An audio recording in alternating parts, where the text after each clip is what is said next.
హైదరాబాద్ లో పలు ప్రాంతాల్లో వర్షం దంచుకొట్టింది. వర్షానికి రోడ్లన్నీ జలమయమయ్యాయి.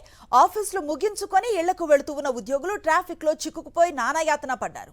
శేర్లింగంపల్లి, చందానగర్, మియాపూర్ ప్రాంతాల్లో కూడా వర్షం కురిసింది.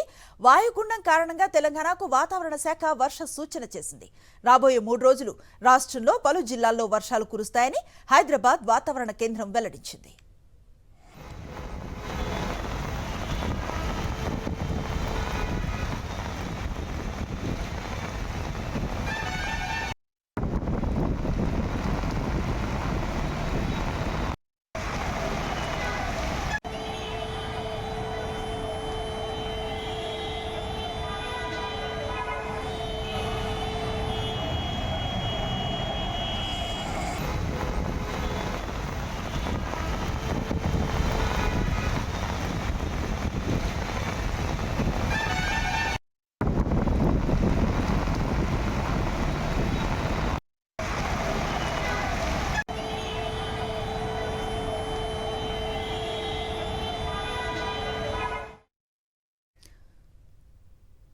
అటు విజయవాడలో పలు ప్రాంతాల్లో వర్షం కురిసింది. వర్షానికి రోడ్లు జలమయమయ్యాయి. లోతట్టు ప్రాంతాలు నీటిలో మునిగిపోయాయి. కొన్ని చోట్ల వాహనాలు నీటిలో మునిగిపోయి వాహనదారులు తీవ్ర ఇబ్బందులు పడ్డారు.